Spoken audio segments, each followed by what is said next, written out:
Right, so tonight we're going to do some nursery rhymes.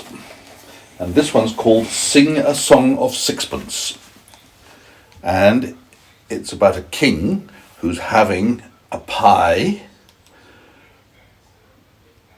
with blackbirds in it. But they're not dead, are they? But according to the picture.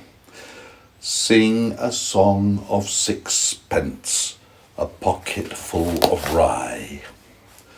24 blackbirds baked in a pie. When the pie was opened, the birds began to sing, tweet, tweet, tweet, tweet. Was not that a dainty dish to set before the king? He looks rather surprised, doesn't he? That did not finish. Would you? That's finished. Oh yes, we haven't finished. Yes, right. And there's another page.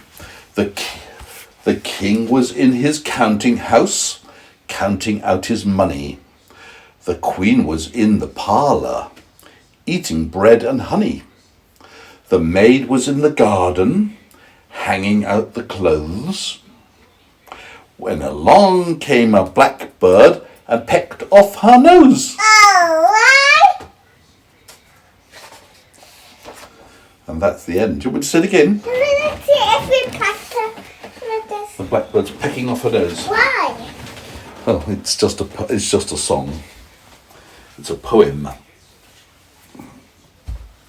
It obviously has some truth in history. It looks rather big, his nose. He's the king. But it looks rather big. Shall we say it together? Sing a song of sixpence, a pocket full of rye. 24 blackbirds baked in a pie. Do this one. When the pie was opened, the birds began to sing. Isn't that a dainty dish to set before the king? The king was in his counting house, counting out his money. The queen was in the parlour, eating bread and honey. The maid was in the garden, hanging out the clothes, when down came a blackbird and pecked off her nose. Next one, Little Miss Muffet. It's a story of a girl who sat down beside a spider and had to run away when the spider came down. Are you ready? Little Miss Muffet sat on a tuffet, eating her curds and whey. There came a big spider and sat down beside her and frightened Miss Muffet away. Now, tell me, why is she frightened? Because she's scared of spiders.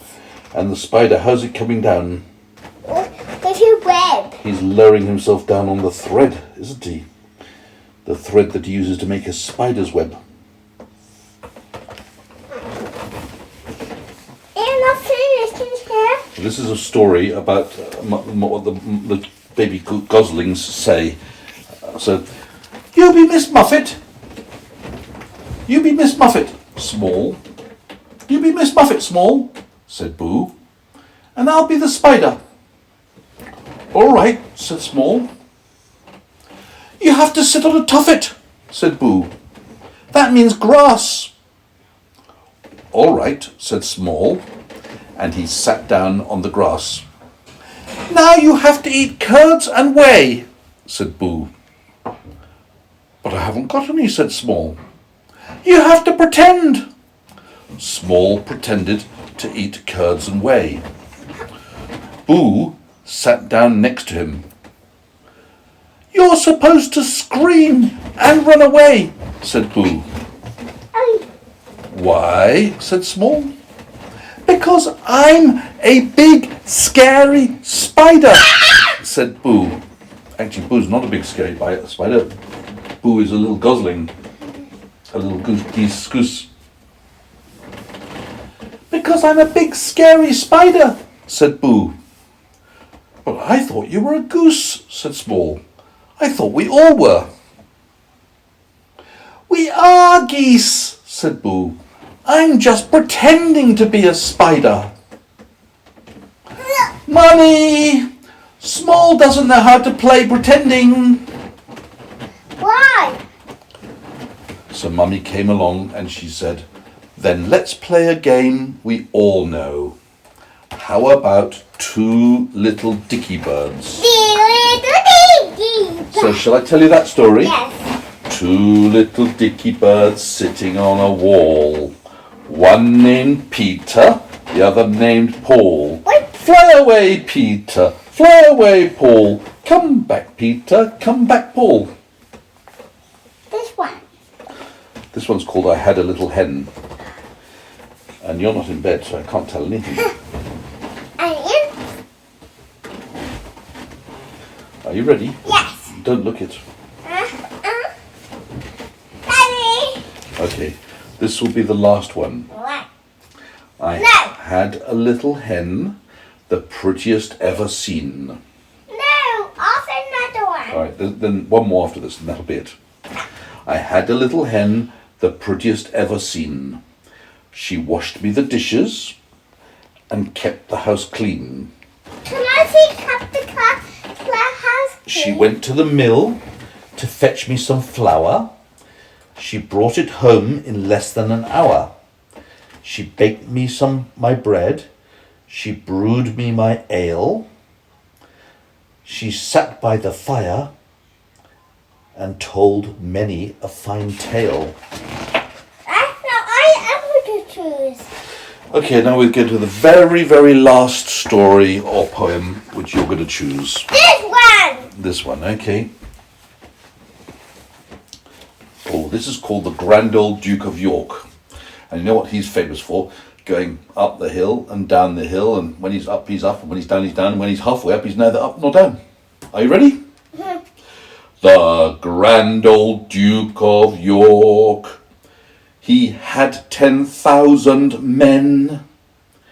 He marched them up to the top of the hill, and then he marched them down again. Silly man.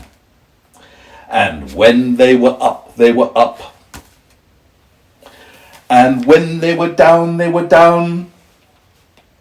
And when they were only halfway up, they were neither up nor down.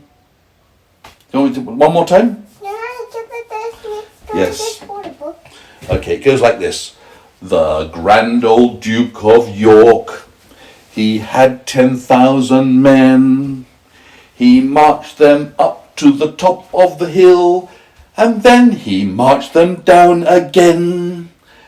And when they were up, they were up. And when they were down, they were down. And when they were halfway up, they were neither up nor down. And that's the end of tonight's songs and stories and poems.